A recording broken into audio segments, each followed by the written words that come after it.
Alors, il n'y a pas qu'aux États-Unis que le marché de l'immobilier est surveillé de très très près. Comme le lait sur le feu, il y a aussi la Chine où on assiste à une espèce de multiplication de mesures réglementaires pour garder le marché sous contrôle parce que voilà, l'immobilier, la pierre joue un rôle important dans l'économie là-bas en Chine. Bonjour Laurent. Bonjour David. Laurent Grassin, directeur de la rédaction de Boursorama.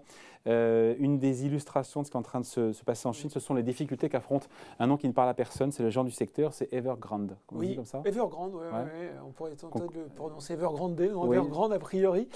Et ça va quand même un nom. C'est un géant, enfin c'est un géant. C'est ça, c'est un nom qui va te dire de plus en plus de choses parce qu'on en parle beaucoup en ce moment. Un des plus gros conglomérats chinois, vous savez, ces groupes qui ont de multiples activités diversifiées et qui est aussi justement le deuxième promoteur immobilier du pays. Il emploie avec ses filiales, 200 000 salariés et visiblement, indirectement, pourrait concerner jusqu'à 3,8 millions d'emplois. Parce que vous savez que dans la construction, vous générez toujours plus d'emplois. Et le problème d'Evergrande, c'est qu'il a reconnu qu'il courait un risque récemment de défaut sur sa dette. Ouais, c'est pas une broutille, c'est pas une Pcadi, sa dette, on est à, je crois, 250 milliards. Alors, on est aux alentours, tout dépend si vous parlez en euros ou en dollars, on est autour de 260 milliards d'euros, à peu près 300 milliards de dollars. Donc oui, enfin, alors, ce sont la totalité de ses engagements. Mais là, vous allez plus vite que la musique. Ouais. En tout cas, voilà, il y a ces difficultés et qu'il a dû récemment geler certains programmes de construction, faute de pouvoir payer les factures en retard quand même. Bon, et là, on se dit, mais comment est-ce qu'on en est arrivé là? Alors, comment on en est arrivé là? De façon assez logique, quand on regarde un peu ce qui s'est passé en Chine, comme plein d'autres groupes, en fait, Evergrande a multiplié ces dernières années les acquisitions, financées, David, par la dette, logiquement. Et donc, cette dette financière, c'est ce qu'on se disait, elle est de 88 milliards aujourd'hui, 88 milliards de dollars, mais il y a les engagements qui sont près de 300 milliards, et qui concernent surtout quasiment 130 banques et 120 institutions non bancaires. Donc, il y a effectivement, comme vous dites, c'est pas une anecdote. Et dans le même temps, la trésorerie du groupe, elle est à son plus bas niveau. Résultat, qu'est-ce qui se passe? Dette au plus haut, trésorerie au plus bas. J'imagine qu'en bourse, ça a dû secouer. C'est très compliqué. Le titre perd 76% depuis le début de l'année. Ses actions et ses obligations sont sous pression. Vous savez, c'est ce qu'on appelle désormais, c'est ce que Xi Jinping avait lui-même qualifié de rhinocéros gris. Donc c'est finalement ces entreprises qui ont des risques cachés susceptibles de provoquer des crises financières systémiques. Petite update comparé à ce qui s'est passé ce matin, le titre reste sous pression puisque il y a des informations qui continuent à tomber sur lesquelles il s'apprête à faire défaut sur des emprunts bancaires et à suspendre les intérêts sur certains produits financiers. Il y a eu des obligations qui avaient du mal à coter ce matin visiblement sur le titre. Donc on voit bien que la maison brûle. Voilà. Ouais. Et si on raccroche avec le sujet de départ, avec ce qui se passe sur le marché de l'immobilier, alors, il y a une espèce de craquement sur le marché immobilier chinois. En tout cas, on ne va pas dire qu'il y a un craquement sur le marché immobilier, mais les autorités chinoises veulent absolument s'en prémunir. C'est peut-être ça aussi qu'il faut retenir. C'est-à-dire que, effectivement, pourquoi ces difficultés d'Evergrande arrivent maintenant? C'est parce qu'il y a eu un durcissement des conditions d'accès au crédit pour les promoteurs immobiliers. Délibéré, qui a été décidé il y a un an par les autorités chinoises, craignant justement une surchauffe du marché immobilier. Et donc, elles ont déterminé des nouvelles règles selon lesquelles les entreprises, notamment les promoteurs immobiliers, pouvaient contracter des emprunts supplémentaires. Là aussi, le but, c'était de limiter l'endettement.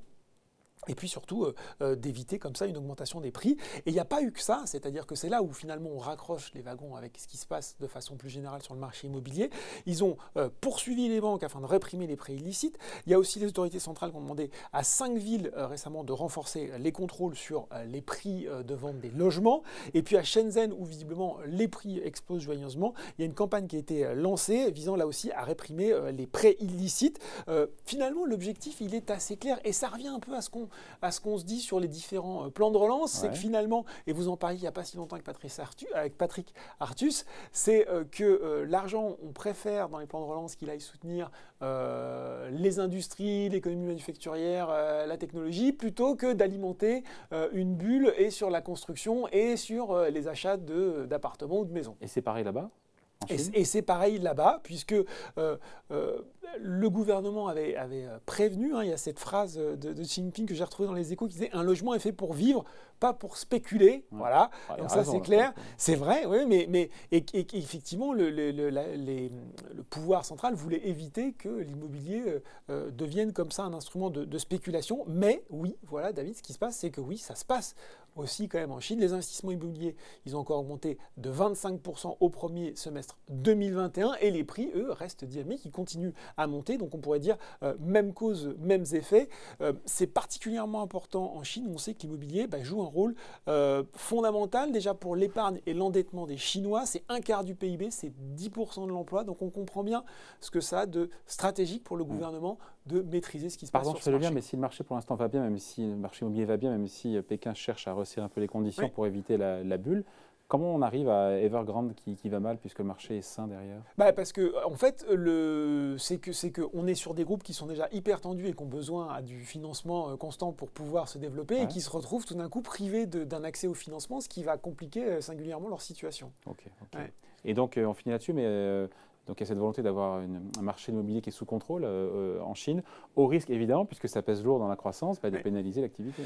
Voilà, alors c'est la crainte qui ressort chez certaines notes d'analyse qui disent qu'effectivement ça pourrait venir peser sur la demande industrielle, sur la consommation. On avait eu, souvenez-vous, en juillet, même si ça s'est un peu repris, des ventes au détail qui étaient décevantes. Certains avaient déjà évoqué à l'époque les restrictions supplémentaires qui avaient été mises sur le marché de l'immobilier. C'est un facteur à regarder en ce moment. Après, on n'est pas encore une fois, on n'est pas dans le rouge vif. On sait que les autorités chinoises sont assez justement conscientes du problème et qu'elles vont tout faire pour ménager la chèvre le chou.